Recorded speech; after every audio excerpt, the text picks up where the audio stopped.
दोस्तों आज हम एक्सप्लेन करने वाले हैं हाल ही में आई मूवी हनी को, इसलिए आप वीडियो को लाइक कर दीजिए। हम चलिए कहानी शुरू करते हैं। तो मूवी की शुरुआत में हम कुछ लोगों को देखते हैं जो जंगल में कहीं जा रहे थे। ये लोग एक गुफा में आकर रुकते हैं और यहाँ एक लेडी सारे लोगों के साथ मिलकर एक रिचुअल शुरू कर देती है। ये देख हम समझ पाते हैं कि ये लोग टोना टोटका करते हैं और किसी शैतान की पूजा करते हैं जहाँ इंसान की बलि देना आम बात है। फिर यहाँ से सीन सीधा 2011 में शिफ्ट होता है जहां हम आनंद नाम के आदमी को देखते हैं जिसे यहाँ के एम्प्लॉयज ने मिलकर मारा था, क्योंकि आनंद इस ऑफिस में कई बार टोने टोटके करता रहता है जिससे यहाँ के लोग परेशान हो गए और आज उन्होंने आनंद को पीट कर इस ऑफिस से निकाल दिया। अब आनंद जब अपने घर आता है तो उसकी बीवी ललिता उसकी हालत देखकर इसका कारण पूछती है कि तुम्हें इतनी चोट कैसे आई, जिस पर आनंद कहता है कि मेरी नौकरी चली गई। यहाँ इनकी बातों से हमें पता चलता है कि आनंद और ललिता ने लव मैरिज की थी और कई साल बाद इनके घर पर एक बेटी पैदा हुई जिसका नाम इन्होंने मीरा रखा। लेकिन आज आनंद मीरा पर ही इल्जाम लगाने लगता है कि जब से मेरी बेटी पैदा हुई है मेरी जिंदगी बर्बाद हो गई और आज तो नौकरी भी चली गई मेरी। ये सुनकर ललिता आनंद को ही सुना देती है कि इसमें मेरी बेटी की कोई गलती नहीं है। फिर यहाँ से आनंद अपने पूजा घर में आता है और वहाँ से भगवान की फोटो हटाकर कोई और फोटो रख देता है, जिससे ये साफ हो जाता है कि आनंद भी उसी कम्युनिटी का हिस्सा है जो टोना टोटका करते रहते हैं। फिर यहाँ से कहानी आगे बढ़ती है और सीन 2019 में शिफ्ट होता है। अब आनंद ने नौकरी करना छोड़ दिया था और वो अपना ज्यादातर समय रिचुअल्स करने पर ही ध्यान देता था। वहीं घर का गुजारा चलाने के लिए ललिता ने टीचर की जॉब शुरू कर दी थी और किसी तरह से वो मीरा को पाल रही थी। फिर जब आनंद आज घर आता है तो ललिता आनंद से कहती है कि तुम अब जॉब क्यों नहीं करते, मैं अकेले ये सब कैसे संभालूंगी, हमारी बच्ची बड़ी हो रही है। तब आनंद कहता है कि थोड़ा सब्र करो, मैं ऐसा काम करने वाला हूँ जिससे हमारे पास कभी पैसों की दिक्कत नहीं होगी। लेकिन ललिता कहती है कि पहले अभी की सिचुएशन तो संभाल लो, बाद का बाद में देखेंगे। इस पर आनंद को गुस्सा आ जाता है और वो ललिता को ही मारने लगता है। तभी ये आवाज सुनकर कॉलोनी के काफी सारे लोग आनंद के घर के पास जमा हो जाते हैं और वो आनंद पर चिल्लाने लगते हैं, क्योंकि ये सब समझ गए थे कि आनंद काला जादू करता है। इसलिए आज ये लोग आनंद को इस कॉलोनी से निकालने की बात कर रहे थे। तब मकान मालिक भी आनंद से कह देता है कि आनंद तुम ये घर खाली कर दो, वरना ये कॉलोनी वाले कुछ भी कर सकते हैं। जो सब सुनने के बाद अगले ही दिन आनंद अपनी फैमिली को लेकर वहाँ से कहीं और रहने चला जाता है। फिर हमें कुछ साल बाद 2022 का सीन दिखाते हैं जहाँ आनंद अपनी फैमिली के साथ रहता है। अब आज आनंद के पड़ोस में ही एक और नई फैमिली रहने आती है जिसमें एक म्यूजिक टीचर और उसके पापा थे। तब यहाँ ललिता उस लेडी से बात करने आती है तो पता चलता है कि ये लेडी तो ललिता वाले स्कूल में ही न्यू ज्वाइन हुई है। तब ललिता उस टीचर से कहती है कि क्या आप मेरी बेटी मीरा को भी म्यूजिक सिखाओगे, जिस पर टीचर मान जाती है। फिर यहाँ टीचर ललिता से उसके पति के बारे में पूछती है तो ललिता कहती है कि अरे वो तो इंजीनियर हैं, इसलिए काम में ही बिजी रहते हैं। पर हम आनंद को देखते हैं तो वो अभी भी काले जादू के बारे में ही रिसर्च कर रहा था, मतलब वो अभी भी नहीं सुधरा। अब एक दिन आनंद से मिलने एक सारंगापाणी नाम का आदमी आता है। यहाँ ये दोनों मिलकर किसी रिचुअल की बात कर रहे थे कि हमें ये काम जल्दी करना होगा और इसमें तुम्हारी बच्ची की जरूरत होगी। इस पर आनंद कहता है कि हाँ मैं तो तैयार हूँ, पर मेरी बीवी को मनाना पड़ेगा, मैं उसका कुछ करता हूँ। तभी हम देखते हैं कि ये सारी बातें ललिता चुपके से सुन रही थी। फिर सारंगापाणी के जाने के बाद ललिता आनंद से पूछती है कि इतनी रात को वो आदमी तुमसे मिलने क्यों आया था, अब तुम कौन सा कांड करने वाले हो, मुझे बताओ, मैं परेशान हो चुकी हूँ। ये सुनकर आनंद ललिता को चुप कराने लगता है क्योंकि वो चिल्ला रही थी। लेकिन तभी वहाँ वो म्यूजिक टीचर आनंद के घर में आ जाती है और ये लोग पूछने लगते हैं कि आप लोग चिल्ला क्यों रहे थे। तब आनंद कहता है कि बस पति पत्नी के बीच की बात है और कुछ नहीं। जिस पर उस टीचर के पापा कहते हैं कि आप दोनों को लड़ना है तो लड़ो, लेकिन इससे आपकी बच्ची पर असर पड़ेगा। तब वो टीचर आज मीरा को अपने साथ ले जा लेती है ताकि मीरा आराम से सो सके और यहाँ ललिता भी उसे नहीं रोकती। अब अगली सुबह वो टीचर स्कूल में ललिता से कल रात हुई लड़ाई के बारे में बात करने लगती है, लेकिन ललिता कहती है कि ऐसी कोई बड़ी बात नहीं थी, पति पत्नी में तो झगड़ा होता रहता है। फिर यहाँ मीरा ललिता के पास आती है और कहती है कि माँ आज के बाद मैं म्यूजिक टीचर के घर नहीं जाऊंगी। यहाँ इसकी बातों से पता चलता है कि कल रात टीचर के पापा ने मीरा को गलत जगह छूने की कोशिश की थी, जिस पर ललिता को गुस्सा तो बहुत आता है पर वो कुछ कह नहीं पाती। फिर रात के समय आज आनंद घर पर आता है जिसने काफी दारू पी हुई थी। वो ललिता से कहता है कि हमारे कारण मीरा पर गलत प्रभाव पड़ रहा है, इसलिए मैं अब सब सही करना चाहता हूँ, पर एक लास्ट काम मुझे करना है, फिर सब ठीक हो जाएगा। मैं 10 दिनों तक बाहर जाने वाला हूँ तो तुम भी कहीं चली जाओ, फिर हम बाद में मिलेंगे। जिस पर ललिता कहती है कि ठीक है, मैं आश्रम चली जाऊंगी। तो आनंद कहता है कि हाँ ठीक है। अब अगले दिन ललिता मीरा को लेकर एक गुरुजी के आश्रम में जाती है। तब यहाँ आचार्य नाम के आदमी की मीरा से मुलाकात होती है, जो आश्रम में केयर टेकर था। वो ललिता और मीरा का ध्यान रखने लगता है। इसी तरह कुछ समय बीतता है और मीरा आचार्य को मामा कहने लगी थी। इस तरह से दोनों का बॉन्ड काफी अच्छा बन गया था। फिर एक दिन आचार्य ललिता और मीरा को गुरुजी के पास लाता है और गुरुजी के सामने ध्यान करने पर ललिता को काफी अच्छा लगता है। इसी तरह से 10 दिन बीत जाते हैं। फिर यहाँ आनंद ललिता के पास आता है और कहता है कि मैंने सब ठीक कर दिया है, अब तुम मेरे साथ चलो। जिस पर यकीन करके ललिता और मीरा भी चल देती हैं। अब यहाँ आनंद इन दोनों को एक बड़े से घर में लाता है और यहाँ वही सारंगा पानी मौजूद था। वहीं हम एक लेडी को देखते हैं जिसका नाम रवन्ना था, जिसको आनंद कहता है कि ये यहाँ की देखभाल करेगी। पर ये सब देखकर ललिता को बहुत अजीब लग रहा था। फिर रात के समय ललिता आनंद से यही बात पूछती है कि तुमने कहा था कि 10 दिनों में सब ठीक हो जाएगा, लेकिन तुम हम लोगों को यहाँ पर क्यों लाए हो?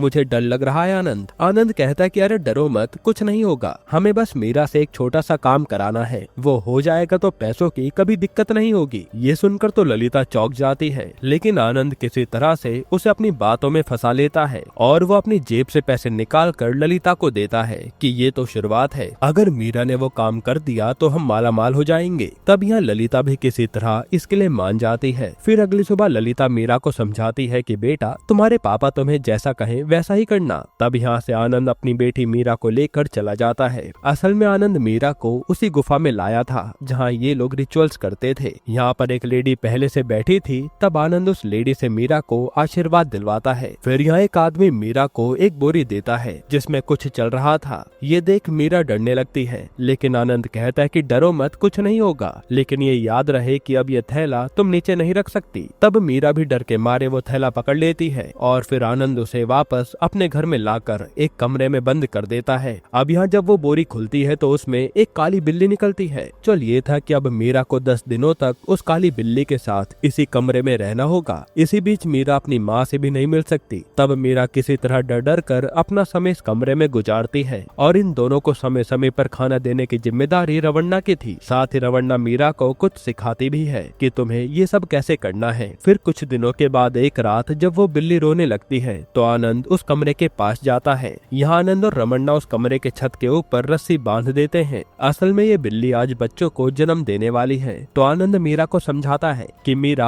अब वो टाइम आ गया है, मेरे इशारा करते तुम वो रस्सी बिल्ली के गले में लगा देना। फिर यह रवन्ना सारंग पानी को भी बुला लेती है और ये रिचुअल शुरू हो जाता है। अब ये बिल्ली चिल्ला रही थी। तभी इशारा मिलते ही मीरा उस बिल्ली के गले में फांसी का फंदा लगा देती है। फिर जैसे बिल्ली बच्चों को जन्म देती है तो आनंद तुरंत फंदा खींच लेता है, जिससे बिल्ली की वहीं मौत हो जाती है। ये देखकर तो वहाँ खड़ी ललिता बेहोश हो जाती है और मीरा की भी हालत खराब हो गई थी। जिसके बाद रमन्ना उस बिल्ली ने जिन बच्चों को जन्म दिया वहाँ पड़े खून को जमा करके रख लेती है। फिर वो वही खून का बर्तन सारंग पानी को सौंप देती है। इसी तरह से ये लोग आगे का रिचुअल शुरू कर देते हैं। अब अगले दिन आनंद एक डॉक्टर को कुछ पैसे देकर ललिता के पास लाता है तो वो डॉक्टर ललिता को इंजेक्शन दे देती है। यहाँ पता चलता है कि ये इंजेक्शन आनंद इसलिए दिलवा रहा है जिससे ललिता पागल हो जाए, क्योंकि अगर वो होश में रही तो मीरा के साथ जो आनंद करने वाला है वो कभी पूरा होने नहीं देगी। और हम भी देख पाते हैं कि ललिता सही में पागल होती जा रही है। वहीं मीरा अपनी माँ की ऐसी हालत देखकर बहुत डर जाती है, पर वो कुछ कर नहीं पाती। अब एक दिन जब मीरा सो रही होती है तो अचानक से मीरा को उसकी हमशक्ल जैसी लड़की नजर आती है। मीरा पूछती है कि तुम कौन हो? तो वो लड़की कहती है कि मुझे अपनी बहन मान लो। तब मीरा उसका नाम पूछती है तो वो लड़की कहती है कि जो चाहे तुम मुझे कह सकती हो। इस पर मीरा कहती है कि मेरे बचपन में सब मुझे हनी बुलाते थे, इसलिए मैं तुम्हें हनी बुलाऊंगी। फिर यह हनी कहती है कि तुम अपनी माँ को देखना चाहती हो ना। ये कहकर वो मीरा को अपने साथ ले जाती है। उसी दौरान आनंद और रमन्ना किसी कमरे में इंटीमेट हो रहे थे और यह हनी मीरा को कहती है कि तुम्हारी माँ के कमरे की चाबी मंदिर में है। तब यहाँ मीरा को वो चाबी मिल जाती है, लेकिन जैसे वो अपनी माँ के कमरे में झांकती है तो ललिता काफी डरावनी हरकत कर रही थी, जो देखकर तो मीरा बिना दरवाजा खोले अपने कमरे में चली जाती है क्योंकि वो डर गई थी। अब अगले दिन आनंद डॉक्टर को मीरा के पास लाकर कुछ इंजेक्शन लगवाता है। असल में मीरा जल्दी मैच्योर न हो जाए इसलिए ये इंजेक्शन लगवाए जा रहे थे, क्योंकि ये रिचुअल नाबालिग लड़की ही कर सकती है। इसी तरह से आनंद मीरा को वो इंजेक्शन लगवा रहा था और मीरा चाहकर भी कुछ नहीं कर पाती, इसलिए वो हर समय अपना दुख हनी से ही बांट रही थी। अब एक रात आनंद और सारंग पानी एक एक जगह पर मीरा को बुलाकर एक बिल्ली लाते हैं। फिर वो इसी तरह बिल्ली और मीरा को एक कमरे में रखते हैं ताकि वह रिचुअल दोबारा किया जा सके। इसी तरह हम आचार्य को देखते हैं जो उस म्यूजिक टीचर के घर आकर ललिता के बारे में पूछता है, तो टीचर कहते हैं कि वो तो यहाँ से कब के जा चुके हैं, उसके बाद हमने उन्हें कभी देखा नहीं, जिससे आचार्य परेशान हो जाता है। फिर कुछ दिनों के बाद जब वह बिल्ली भी बच्चों को जन्म देती है, तब आनंद उस बिल्ली को उसी तरीके से मार डालता है और रमन्ना वो बिल्ली का खून जमा कर लेती है। यहाँ हम देख पाते हैं कि इसी तरह से ये लोग कई बिल्लियों को मार चुके हैं। असल में ये कांड करते हुए इन लोगों को 2 साल हो गए थे। फिर एक दिन वो डॉक्टर आनंद और सारंगपाणी से कहती है कि 2 साल तक अगर उस बच्ची को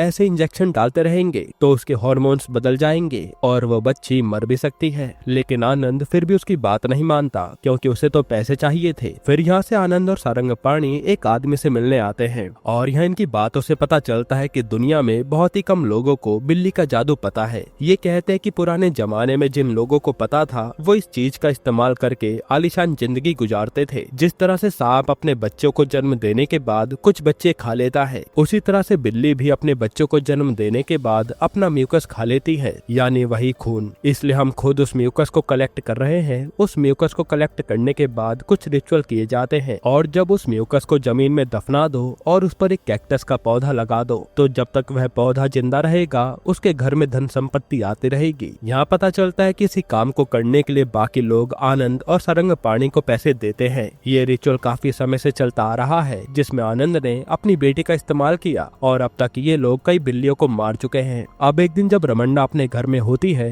तभी वहाँ कोई आता है, जिसे देख रमन्ना के होश उड़ जाते हैं। अब ये कौन था वो आगे पता चलेगा। फिर थोड़ी देर के बाद जब आनंद घर आता है तो उसको कहीं भी रमन्ना नहीं मिलती। वो मीरा से भी रमन्ना के बारे में पूछता है, लेकिन किसी को उसके बारे में नहीं पता था। तब आनंद और सारंगपाणी यही सोचते हैं कि शायद रमन्ना पैसे लेकर भाग गई होगी, लेकिन सारे पैसे भी घर में मौजूद थे, जिससे आनंद तो परेशान हो जाता है। फिर यहाँ थोड़ी देर में एक आदमी एक छोटी बच्ची को लेकर आता है। असल में ये आदमी पैसों के लालच में ये बच्ची आनंद को देना चाहता है ताकि नाबालिग होने के कारण ये बच्ची वो रिचुअल कर सके, क्योंकि अब मीरा के हार्मोन्स बिगड़ गए हैं और उसमें कुछ भी करने की ताकत नहीं रही। इधर हनी मीरा से कहती है कि तुम्हारे पापा एक और बच्चे को यहाँ लेकर आए हैं, उसका भी तुम्हारे जैसा हाल होगा, हमें कुछ करना चाहिए। यही अच्छा मौका है, तुम्हारे पापा घर पर मौजूद नहीं है, तुम अपनी माँ के पास जाकर बात करो। तब मीरा मौके का फायदा उठाकर अपनी माँ के पास आती है और कहती है कि माँ चलो हम यहाँ से भाग चले। तब मीरा की बातों से ललिता को ये पता चलता है कि मीरा हनी नाम की लड़की को हेलुसिनेट कर रही है। तब ललिता कहती है कि ठीक है बेटा, हम यहाँ से कहीं दूर चले जाएंगे, लेकिन उससे पहले तुम्हें एक काम करना होगा। जिसके बाद मीरा ललिता के कहने पर कुछ गोलियां पानी की बोतल में मिला देती है। अब थोड़ी देर के बाद आनंद घर पर आकर दारू पीने लगता है, तो वो पानी में नशे की गोली मिली होने के कारण वहीं बेहोश हो जाता है। तब मीरा ललिता के कमरे का दरवाजा खोलकर बाहर निकालती है और फिर ललिता गुस्से में आनंद के ऊपर वार करके उसे मार डालती है। फिर जिस तरह से आनंद ने बिल्लियों को लटकाया था, उसी तरह से ललिता आनंद को लटका देती है। अब सुबह होने के बाद पुलिस वाले इस घर में आकर ललिता को अपने साथ ले जा लेते हैं और शायद ललिता ने ही पुलिस को बुलाया होगा। वहीं यहाँ 2 साल बाद सूरज की रोशनी देखकर ललिता को सुकून सा मिलता है। खैर फिर एक ऑफिसर ललिता को हॉस्पिटल में ले जाकर इसे दवाई का डोज देकर सच पूछने की कोशिश करती है। तब ललिता भी सब बताती है कि मैंने लव मैरिज की थी, फिर मेरी बेटी मीरा पैदा हुई, लेकिन मेरा पति आनंद काले जादू में बर्बाद हो गया था। आगे वो कहते हैं कि इन लोगों ने किस तरह से बिल्लियों को मारना शुरू करा, इसलिए गुस्से में ललिता ने रमन्ना को मार डाला। ये सुनकर पुलिस के होश उड़ जाते हैं और वो पूछते हैं कि ये रमन्ना कौन है। तब यहाँ वो बताते हैं कि असल में उस दिन घर के पास वो आचार्य आया था, जिसने किसी तरह मीरा और ललिता का पता करवाया। यहाँ आचार्य कहने लगा कि मुझे उन दोनों से मिलना है। तब रमन्ना भी जाकर ललिता को इंजेक्शन देने लगी ताकि ललिता आचार्य को सच न बता दे, लेकिन ललिता ने मौके का फायदा उठाकर रमन्ना को ही मार डाला और वहाँ आचार्य अंदर आया तो ललिता ने सब सच बता दिया। जिसके बाद आचार्य ने ही रमन्ना की लाश को ठिकाने लगाया था और फिर वो वहाँ से निकल लिया। यहाँ ऑफिसर पूछते हैं कि तुम्हारी बेटी कहाँ है। तब ललिता कहती है कि मेरी बेटी को उन लोगों ने इंजेक्शन दे देकर बेजान कर दिया था और वो पागल होती जा रही थी। मुझसे ये सब देखा नहीं गया तो मैंने अपनी बेटी को मुक्त कर दिया और मैंने ही उसे जान से मारा है। ये सब सुनकर सब चौंक जाते हैं और असल में ललिता जानती थी कि मीरा अब बच नहीं पाएगी, इसलिए उसने ये दर्दनाक कदम उठाया। यहीं पर ये मूवी खत्म होती है। दोस्तों अब आपको इसके अलावा कौन सी मूवी का एक्सप्लेनेशन चाहिए हमें कमेंट में जरूर बताइएगा। बाकी अगर आपको हाल ही में ये कमाल की मूवी देखनी है तो आप ये वीडियो देख लीजिए।